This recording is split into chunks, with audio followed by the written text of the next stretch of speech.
Buenas tardes, buenas noches para quienes están todavía ya están en estas tardes claras que se vuelven ya noches. En la Ciudad de México, por fortuna, tenemos ahorita una luz natural de este domingo 13 de agosto, un domingo ya 14, perdón. Estaba yo pensando en el sábado 13, pero en realidad ya estamos a domingo 14 de agosto. Les agradezco a todas y a todos los que están aquí en la transmisión.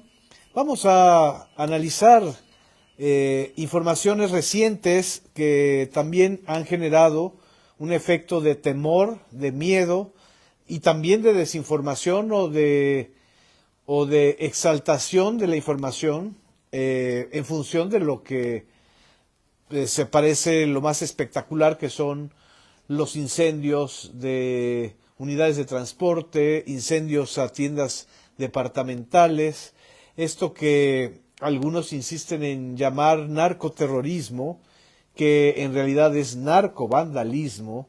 Eso también hay que tenerlo un poquito desde mi punto de vista más ubicado, para no entrar en esta narrativa o en este discurso que viene de Estados Unidos, en el que durante 40 años nos han envuelto en una espiral de dependencia hacia las premisas de la guerra contra las drogas, que como son violentos y son el mal, hay que comprar armas, armar cuerpos policíacos o cuerpos paramilitares, y entonces el negocio pues se vuelve redondo, un negocio de las armas, no un negocio de la paz, no es un negocio de la legalidad. Esto es, creo que lo que es importante poder captar, analizar, en el contexto en el de una semana que se discutió la anticonstitucionalidad o no de la reforma que está proponiendo Andrés Manuel López Obrador para que la Guardia Nacional pase a formar parte estructural de la Sedena, de la Secretaría de Defensa Nacional, ante la imposibilidad de tener un mando civil o cuadros civiles lo suficientemente numerosos y lo suficientemente capacitados para enfrentar este tipo de desafíos que estamos viviendo o que vimos esta semana. Este debate es el contexto también de lo que se ha visto y se ha comentado en redes sociales o en noticieros. Hay, por supuesto, toda una corriente, ya sabemos de dónde viene, alimentada por los calderonistas, por los de el PAN o la derecha o los conservadores, como quieran llamarles, que evidentemente desde el principio han menospreciado, se han burlado, han señalado que la estrategia de abrazos no balazos es un fracaso, que es casi ceder, una derrota, porque en el fondo, dicen ellos, los calderonistas, o Calderón mismo, para no generalizar, dicen que eso de no estar declarando guerras, mandando tropas, policías federales armados, deteniendo capos, es una demostración de que el gobierno de López Obrador ha pactado con el crimen organizado. Eso dicen ellos. Pero lo dice el presidente de la República más cínico que hemos tenido y más hipócrita, porque su jefe de la policía, el todopoderoso Genaro García Luna, el que hizo operativos, montajes, el que nos presentaba en conferencias de prensa como si fueran presas de caza a los líderes de los grandes cárteles, ahora está acusado en Estados Unidos de colusión con los cárteles, en especial con el cártel de Sinaloa.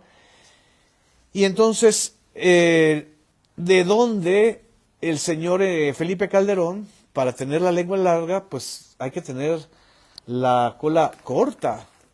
Y esto que nosotros sabemos y que están investigando en Estados Unidos, pues no es lo que le da mayor credibilidad y prestigio a esta versión. La otra versión es que también es una demostración que se necesita más fuerza y que se necesita entonces atacar y entrar en el tú por tú, porque el Estado va a demostrarle, sobre todo al cártel Jalisco Nueva Generación, que está lanzando en la mayoría del territorio nacional este tipo de desafíos, le va a demostrar que se puede, que hay mando y que hay orden y paz. Orden y paz, que es un término que proviene del porfiriato. y ya sabemos lo que bajo la orden y paz existía, un esquema de exclusión, de explotación, de censura y también, por supuesto, de represión, en donde es muy fácil que para justificar la represión a un movimiento social se les acuse de narcos, y en ese entonces se les acusaba de revoltosos o de bandas o de vándalos, y de ahí surgió un personaje tan históricamente relevante como Francisco Villa. Y hay otra tercera versión, quizá la que valga la pena señalar, que también esta es la reacción de operativos conjuntos y de inteligencia militar y de inteligencia de la Secretaría de Seguridad Ciudadana y por tanto de la Guardia Nacional, para desmantelar las redes de influencia de un cártel tan extendido en este país como es el cártel Jalisco Nueva Generación. Yo me voy un poco más con esta versión. Creo que hay una reacción violenta con factores o de razones distintas en los casos que hemos visto recientemente de Jalisco y Guanajuato, de Ciudad Juárez, de Tijuana, en Tecate, Ensenada y otras ciudades de Baja California, y lo que también vimos apenas el día de ayer en el caso de Michoacán. Creo que son más cercanos los casos de Jalisco y Guanajuato con los de Michoacán y los de Baja California, como reacciones de células o de grupos criminales a decomisos importantes, a redadas importantes donde se está deteniendo sin derramar sangre, ojo, o sin hacer un derramamiento sangriento que los adoradores de la línea dura de la guerra contra las drogas quisieran ver. Disculpen, nos fuimos hace un momento, pero retomamos. Es decir, los adoradores de la mano dura también quisieran ver sangre, ensangrentado el país. No tanto porque crean que esa es la solución, sino porque esa quieren que sea la imagen de la derrota del sexenio, de la Cuarta Transformación, del proceso de cambio radical, es decir, de decirles a los demás, ya ven, López Obrador también fracasó, y fracasó porque él está coludido con el narco. Ese tipo de inferencias y de análisis estamos viendo en los medios. Pero creo que es muy claro que en el caso de Jalisco y de Guanajuato se trató de la interrupción por parte de elementos de la Guardia Nacional y del Ejército de un convenio, una especie de pacto, de alianza entre células del mismo cártel o de la misma paraguas criminal como es el cártel Jalisco Nueva Generación. Son dos, el WR y este otro, el APA, dos supuestamente líderes medios bajo los mandos de este señor al que conocemos como Nemesio Ceguera, no sabemos si realmente sea su nombre. Ese tipo de reacción violenta, de demostración de fuerza, también tiene que ver con la debilidad en la que están las policías municipales y las autoridades municipales y locales de Jalisco y de Guanajuato. En fin, hay un contexto ahí. Y en el caso de Michoacán, la redada del día de hoy, pues también tuvo que ver con la situación de detención de 164 integrantes de este cártel denominado, conocido como Pueblo Unido o Pueblos Unidos. Aquí quiero leerles un poquito la información que está circulando para que tengamos la precisión de esto que sucedió en Michoacán y que, bueno, pues está hablando de una reacción importante. En Michoacán, las fuerzas de la Guardia Nacional y de la Sedena desarticulan una célula de este cártel o del Pueblo Unidos, detienen a 164 presuntos integrantes de este grupo. Fue una operación que también incluyó el decomiso de 142 fusiles y 44 armas cortas, que es un decomiso importante. Esto es una reacción. En algunos sitios de Michoacán incendiaron también transporte público. En el caso de Tijuana, también hubo una reacción por decomisos recientes, por desarticulación de células criminales. Y en Tijuana, apenas el día de ayer, se anunció la llegada de 350 efectivos de la Guardia Nacional para reforzar la seguridad de ese municipio fronterizo, un día después de la quema de 28 unidades de transporte público en 4 municipios, como son el de Tijuana, el de Mexicali, que es la capital, el de Tecate, el de también Ensenada. Eso también es parte de la reacción que se está viviendo. Y en el caso de Ciudad Juárez, creo que la dinámica o lo que ocurrió fue, o el detonante de lo que ocurrió fue este pleito entre dos grupos que controlan o pretenden controlar este estado paralelo que es el Ceferezo. Es decir, hay una corrupción rampante, terrible, en el caso de los penales y el penal del Ceferezo de Ciudad Juárez, que está dominado o absolutamente cooptado. Y eso provocó una reacción de enfrentamiento que salió a la calle, que salió hacia los civiles y que tuvo episodios terribles, como el asesinato de unos comunicadores que estaban transmitiendo en un sitio que no es una cabina de radio, una transmisión, y estaban ahí. Eso creo que es parte de la descomposición en la que está otra vez la situación en Ciudad Juárez, y llama la atención que se concatene con los hechos de Jalisco, de Guanajuato, de Michoacán, de Tijuana. En fin, creo que esto también, el análisis de lo que yo estoy planteando es sobre todo para tranquilizar y no caer en los juegos ni en las narrativas de terror, de miedo, mucho menos de pánico, que también se está alimentando, sobre todo en el caso de Sinaloa, de Guanajuato, de Ciudad Juárez sobre todo. Hubo ahí sí una estrategia de terrorismo comunicacional, mandando WhatsApps diciéndole a la gente que no saliera durante tantas horas porque iba a haber, ya después de que habían pasado los enfrentamientos y esta especie de irrupción violenta, controlada, por fortuna no demasiado tarde, porque si no hubieran incendiado mucho más elementos de la ciudad. A pesar de eso, estaban circulando estos mensajes por WhatsApp. Creo que esto es importante que lo tengamos en cuenta para no caer en estas narrativas de el terror, del miedo y de la simplificación absoluta. Todo es culpa de López Obrador. Bueno, hay incluso tuiteros que dicen que son analistas, que están diciendo, pues como Ricardo Alemán, este señor que vive del resentimiento, porque antes vivía del presupuesto público, que está diciendo que López Obrador, porque sus fuentes de Palacio, una cosa así dice un tuit que se hizo viral el día de ayer, sus fuentes en Palacio Nacional dicen que López Obrador ordenó que se hicieran este tipo de reacciones violentas para justificar el cambio legal y constitucional, y que la Guardia Nacional pase a formar parte institucional del Ejército. Son el tipo de desinformaciones lanzadas con tal cálculo y con tal exageración que llevan a la sobresimplificación de todo, hasta de la propia situación en la que están viviendo cada entidad. Es una falta de respeto.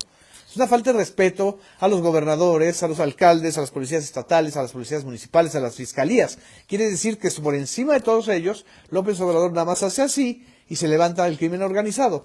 Es absolutamente delirante, absolutamente bajo y barato de alguien que dice que es periodista. En fin, pero desde esas teorías hasta otras que están en el lado opuesto, que es la demostración del fracaso de la política de abrazos no balazos y que algo se rompió ahí, y también la demostración de que vivimos en un narcoestado, una cosa que está también delirante, y una tercera que le da un peso a las causas, pero a las causas concretas en cada uno de los estados, y a una situación que ha coincidido en esta semana, pero que no es nueva, que viene desde hace tiempo. Desde hace tiempo les vienen asestando golpes muy fuertes Acordémonos tan solo que en la Ciudad de México hubo un decomiso de 1.500 kilogramos de cocaína, de valor de $40 millones en el mercado mexicano y en el de Los Ángeles un poco más. Entonces, esto es una serie de golpes a las redes de distribución y de armamento de estos grupos. Creo que también no hay que caer en esas simplificaciones exageradas. Tampoco hay un solo elemento que diga, no, esto está provocado por la derecha conservadora. No es cierto. O sea, tampoco podemos caer en la otra caricatura de la sobresimplificación.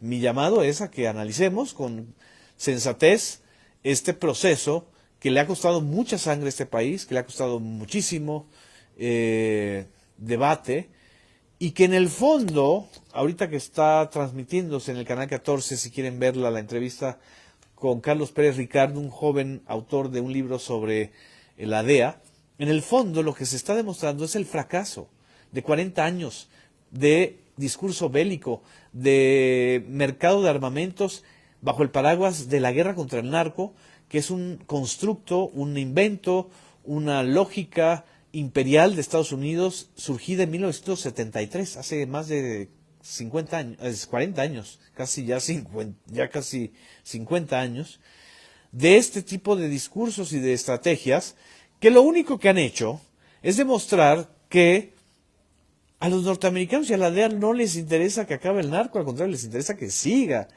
porque así reciben más recursos, así venden más armamentos, así se vuelven una agencia más poderosa. Eso es lo que explica en esta entrevista el joven Pérez Ricard, y eso es lo que estamos viendo en estos momentos y en esta historia. Ese es el gran paraguas, el fracaso brutal, grotesco, de haber armado, por un lado, a policías que se corrompieron y que se pasaron del lado del crimen organizado, y al mismo tiempo al crimen organizado, que, a final de cuentas, dirían los vendedores de armas, business is business, o sea, el negocio es el negocio. No, señores. A quienes deberían cerrar, embargar y sobre todo prohibir los norteamericanos que mantienen el discurso de la guerra contra las drogas hacia los países latinoamericanos, es a las compañías norteamericanas que venden armamento al crimen organizado y a las fuerzas estatales que está por fuera de la ley. Es decir, un mercado negro de armamento que está ahí, a ojos y vista de toda la economía norteamericana. Creo que este es el momento de empezar a discutir desde otro ángulo, desde otro flanco y desde otro principio esta situación. El presidente Gustavo Petro, al tomar posesión en Colombia la semana pasada, lo dijo con todas sus letras. No es posible que en 40 años haya 1 millón de muertos, la mayoría de ellos colombianos y latinoamericanos, incluyendo a mexicanos, mientras Estados Unidos siga diciendo que la guerra contra las drogas hay que continuarlas. Es un fracaso rotundo.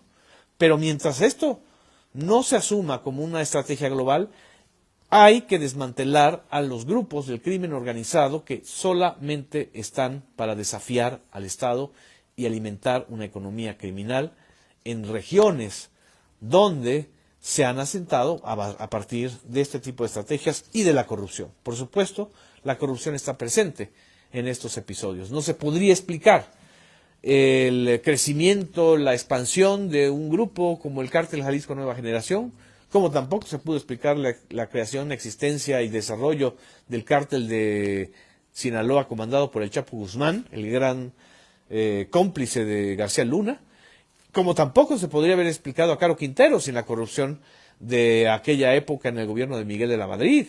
Entonces, hay que replantear y dejar de sobrereaccionar a este tipo de lecturas interesadas, oportunistas, de hechos violentos, que por fortuna no costaron muchas vidas, costaron vidas. Eso es lo que quería yo comentarles en esta tarde. Muchas gracias, déjenme saludar y ver sus mensajes para no atrasarlos o atrasarlas y que disfruten de esta maravillosa tarde de domingo. Por lo menos aquí en la Ciudad de México está bellísima. Antonio García, muchas gracias. Abrazos. Samuel Estrada, que haya paz en México, nos dice. También Luis Román, los noticieros patito de los estados están exaltando lo que personajes impresentables como Malito opinan de la política. pues es que son los que están todavía en este circuito de golpeteo por encargo o por dinero. Eso es lo que también afecta mucho. Estamos viendo también otro tipo de fenómenos, pero bueno, Alejandro Márquez dice, yo exijo que los pseudo periodistas que prácticamente piden golpe de Estado sean detenidos. Bueno, es que también hay quienes piden golpe de Estado y otros que dicen que ya López Obrador es un golpista, como la señora Denise Dresser, que digo, con todo respeto y el afecto que en algún momento le tuve, no puede decir ese tipo de tonterías desde una posición supuestamente académica. A lo mejor lo dice desde una posición de pues de humorismo involuntario, pero no se puede estar en ese tono, por favor, ¿no? Es como decir que ya no existe la oposición en el Congreso porque ya dio un golpe de Estado a Andrés Manuel López Obrador y porque mandó a reprimir a todos, por Dios. Es Sol Gómez, Escuadrones de la Muerte de García Luna, dice, recordándonos los grupos armados. Marco Ponce, muchos medios irresponsables están diciendo que México arde en llamas. Así generalizan. Bueno, son los lugares comunes. México arde, arde Ciudad Juárez, en fin, les arde. Y otros comentarios que tienen que ver con esto están aquí en este chat, que espero que lo puedan consultar. Ángel García me manda saludos, o nos manda saludos desde Lansing, Michigan, USA. Muchas gracias por los comentarios a esta dominguera. Antonio Antiveros, saludos de un puerto morelense desde Ciudad de México. Pues Puerto Morelos es enormemente bello.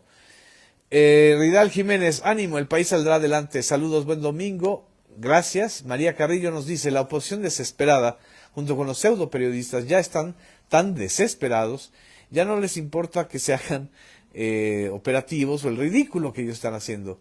José dice, Denise Dresser siempre ha sido cercana al círculo cercano a Krause. Pues sí. Leticia Hernández desde Piedras Negras, Coahuila, nos manda saludos. Alejandro Márquez dice, también es un fracaso seguir permitiendo que los delincuentes como Felipe Calderón, Fox, González, etcétera, ya no terminó la idea, pero aquí lo entendemos. Manelik Alberto López Segura nos manda saludos desde Tampico, muchas gracias. Espero que haya pronunciado bien tu nombre. Yanet Anaya, desde Tijuana, somos más los buenos. Eso también es cierto, es una certeza.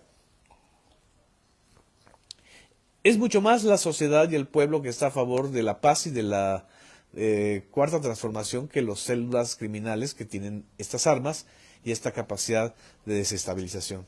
Entonces, pues, no está ardiendo el país, están ardiendo células de grupos criminales que están afectando a la población con miedo y pues con lo que dije, no es narcoterrorismo, es narcovandalismo, con vandalismo. Óscar Hinojosa Ramírez, un abrazo, gracias. Muchas gracias a ustedes, a todas y a todos. Esperemos que en los próximos días, desgraciadamente hoy y ayer, parece que hubo una nueva inundación en la mina de Pinabete en Coahuila, en Sabinas, Coahuila, donde ya hace más de una semana hay 10 mineros atrapados. Y esas vidas son vidas además que deben ser salvadas. Es cada vez más difícil pensar que estén vivos, pero la esperanza nunca muere. En fin, vamos a seguir pendientes de los trabajos de rescate. Muchas gracias, buenas noches, nos vemos la próxima semana y tengan una feliz semana que inicia a partir del 15 de agosto, lunes 15 de agosto, mañana. Gracias.